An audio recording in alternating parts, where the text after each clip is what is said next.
एक बात के लिए मैं तुम्हारा बहुत एहसानमंद हूँ। पैसा फिर भगवान बाबू देते जाना दान। ओम प्रकाश हिंदी फिल्म इंडस्ट्री के इतिहास में ऐसे बहुत से अभिनेता हुए हैं जो भले ही आज इस दुनिया में ना हो, पर उनकी अदाकारी का मुकाबला आज भी कोई नहीं कर सकता है।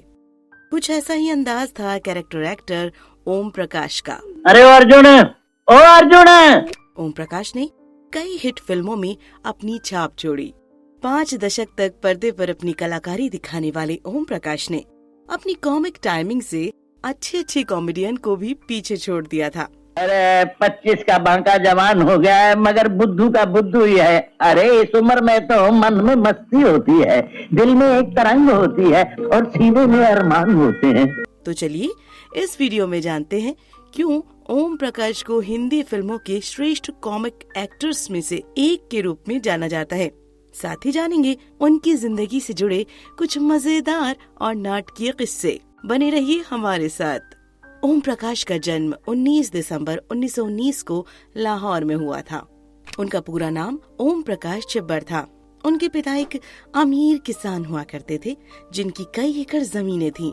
लाहौर और जम्मू में उस दौर में उनके कई बड़े बंगले भी थे, लेकिन ओम को दौलत का मोह कभी नहीं रहा। उनका मन हमेशा से अभिनय के लिए धड़कता था। ओम प्रकाश ने 12 साल की उम्र में क्लासिकल संगीत सीखना शुरू कर दिया था। उन्हें संगीत के अलावा थिएटर और फिल्मों में गहरी दिलचस्पी थी। ओम प्रकाश शुरुआती दौर में रामलीला में भाग लिया करते थे। उन्होंने स्टेज पर सबसे पहला एक्ट रामलीला में ही किया था, जिसमें उनका किरदार सीता का था। वर्ष 1937 में उन्होंने एक आरजे के रूप में ऑल इंडिया रेडियो ज्वाइन किया, जहां उन्हें 25 रुपए मासिक सैलरी मिलती थी। उनका ये रेडियो शो लाहौर और पंजाब में काफी पॉपुलर हुआ था। उनकी जिंदगी का अगला किस्सा सुनकर आप हंसते हंसते लोटपोट हो जाएंगे।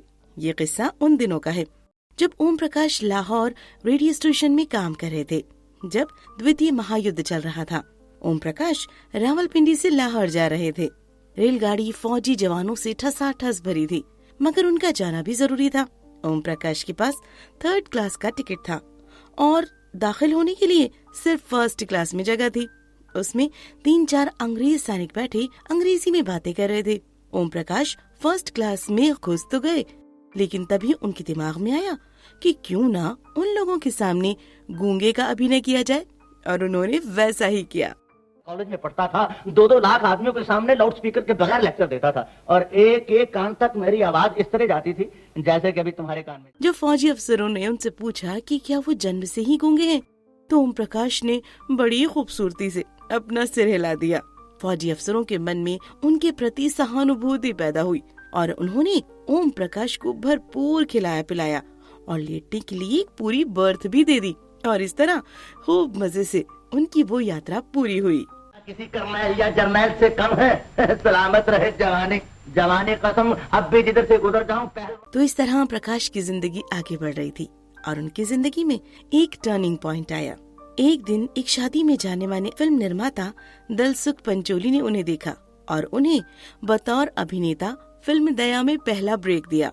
इस फिल्म के लिए उन्हें केवल 80 रुपए की फीस मिली थी।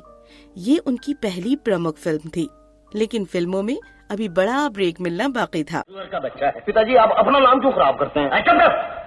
शादी हो चुकी होती तो अब तक 4 बच्चों का बाप होता। विभाजन के तुरंत बाद प्रकाश पहले दिल्ली गए और फिर कुछ दिनों बाद मुंबई आ गए और फिल्मों में काम पाने की कोशिश करने लगे। जैसा कि फिल्मों में अक्सर होता है, अपनी शुरू के दिनों में ओम प्रकाश को भी काफी संघर्ष करना पड़ा। ओम प्रकाश को दासी फिल्म के जरिए एक बार फिर से मौका मिला, लेकिन इस फिल्म से भी उन्हें ज्यादा लोकप्रियता नहीं मिल पाई।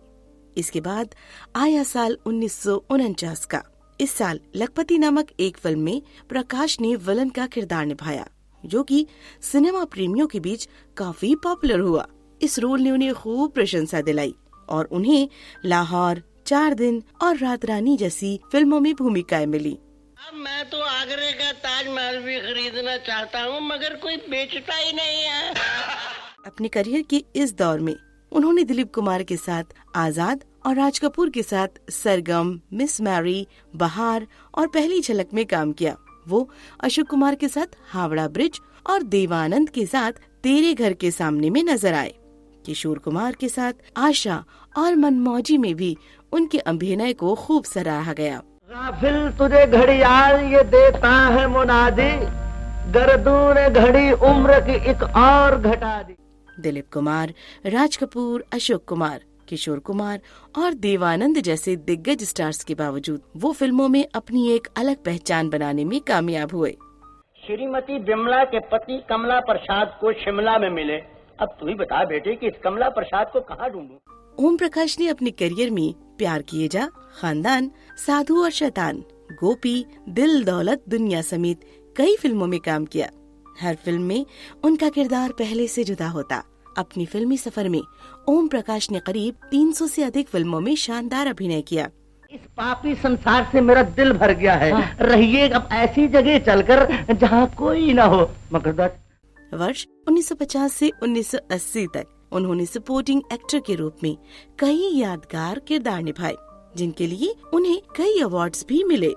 आपको अमिताभ बच्चन की फिल्म में दादू का रोल निभाने वाले ओम प्रकाश तो याद ही होंगे। वो अमिताभ बच्चन के साथ शराबी, जंजीर, नमक हलाल, अलाप, परवाना, 2 और 2 5, चुपके चुपके जैसी फिल्मों में भी नजर आए। अमिताभ के साथ उनकी जोड़ी इन सभी मूवीज में खूब हिट हुई और इन दोनों ने मिलकर अपने अभिनय से लोगों के दिलों को खूब जीता। इसके अलावा ओम प्रकाश ने चमेली की शादी, साधु और संत, आंधी, लोफर, पड़ोसन, घर घर की कहानी, साहस भी कभी बहू थी, मेरा नाम जोकर, पूरब और पश्चिम और अमर प्रेम जैसी कई हिट फिल्मों में काम किया। उनकी अंतिम फिल्म नौकर बीवी का थी। किसी की बेटी घर से विदा होती है तो माँ बाप के लिए वो दिन भी क्या दिन होता है। शायद इस वक्त तुम्हें अपनी बेटी याद। उन्होंने अपनी खुद की एक शैली विकसित की जिसे सिने प्रेमी आज भी भुला नहीं पाए हैं। ओम प्रकाश जल्द ही एक घरेलू नाम बन गया। उनके द्वारा निभाया गया हर रोल यादगार होता था। वो एक वर्सेटाइल एक्टर थे, जिन्हें जो भी रोल दिया जाए वो उसी में ही ढल जाते थे।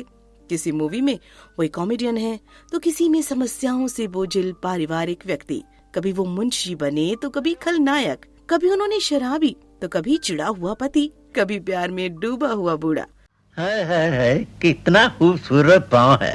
ये पाँव देखकर मुझे कमाल मरोही की पाकीज़ा फिल्म याद आ गई। तो कभी चतुर राजनेता के किरदार में दर्शकों का मन लुभाया। उन्होंने सहजता के साथ कई तरह के किरदार निभाए और कई डायरेक्टर्स ने उनके लिए ऐसी भूमिकाएं बनाई जो उन्हें लगता था कि केवल वो ही निभा सकते हैं। गोपी में दिलीप कुमार के बड़े भाई के रूप में उनके प्रदर्शन ने उनके करियर को नई पहचान दी। उन्होंने साबित किया कि वो सहजता और गहराई के साथ मैच्योर भूमिकाएं भी निभा सकते हैं। गोपी में उनकी भूमिकाओं को आज भी याद किया जाता है। कुछ लोगों का मानना है कि इस फिल्म में वो दिलीप साहब पर भी भारी पड़ गए। मेरी दृष्टि में सुख और दुख हो। एक्टिंग के साथ साथ ओम प्रकाश ने फिल्म निर्माण में भी हाथ आजमाया। ओम प्रकाश ने फिल्मों में गेस्ट रोल का चलन शुरू किया था। संगीतकार सी रामचंद्र से ओम प्रकाश की अच्छी दोस्ती थी। इन दोनों ने मिलकर दुनिया गोल है, झनकार, लकीरें आदि फिल्मों का निर्माण किया। उसके बाद ओम प्रकाश ने खुद की फिल्म कंपनी बनाई और भैया जी, गेटवे ऑफ इंडिया, चाचा जिंदाबाद और संजोग आदि फिल्मों का निर्माण किया। वो डायरेक्टर भी रहे। राज कपूर और नूतन जैसे स्टार्स को उन्होंने कन्हैया में डायरेक्ट किया। ओम प्रकाश की लव स्टोरी भी किसी फिल्मी कहानी से कम नहीं है। एक इंटरव्यू में उन्होंने बताया कि एक बार उन्हें एक सिख लड़की से प्यार हो गया था, लेकिन लड़की के घर वाले उनके खिलाफ थे क्योंकि वो हिंदू जो थे। उनकी माँ लड़की के घर बात करने भी गई, लेकिन उसके घर वाले माने ही नहीं। एक दिन ओम प्रकाश पान की दुकान पर खड़े थे, तभी एक विधवा महिला आई और अपनी बड़ी बेटी से शादी करने के लिए ओम प्रकाश से मिन्नतें करने लगी। ओम प्रकाश के मुताबिक महिला ने कहा कि वो विधवा है और उसकी 4 बेटियां हैं, जिनमें सबसे बड़ी 16 साल की है। वो मुझे दामाद बनाना चाहती थी। इस बारे में मेरी माँ से भी उनकी बात हो चुकी थी। उन्होंने मेरे आगे अपना पल्लू फैलाया और विनती की कि मैं उनकी बेटी से शादी कर लूं। फिर क्या था, मैंने अपने प्यार को भुला दिया और उस महिला की लड़की से शादी कर ली। इस तरह एक विधवा की मदद के लिए उन्होंने अपने प्यार को हमेशा हमेशा के लिए कुर्बान कर दिया। आखिरी दिनों में वो बीमार रहने लगे थे और जानते थे कि नहीं बच पाएंगे। ओम प्रकाश को दिल का दौरा पड़ने पर उन्हें मुंबई में ही लीलावती अस्पताल में ले जाया गया, जहां वो कोमा में चले गए। 21 फरवरी 1998 को उन्होंने आखिरी सांस ली और इस दुनिया को हमेशा के लिए अलविदा कह दिया। तो दोस्तों, ये था हमारा आज का मशहूर शो चरित्र अभिनेता ओम प्रकाश की जिंदगी पर। अगर आपको हमारा वीडियो पसंद आया है तो हमें कमेंट करके जरूर बताइए और आगे भी ऐसी ही फिल्मी हस्तियों से जुड़ी जानकारी के साथ हमारे साथ बने रहिए और सब्सक्राइब कीजिए हमारे चैनल को। मिलते हैं एक और इंटरेस्टिंग से वीडियो के साथ। धन्यवाद।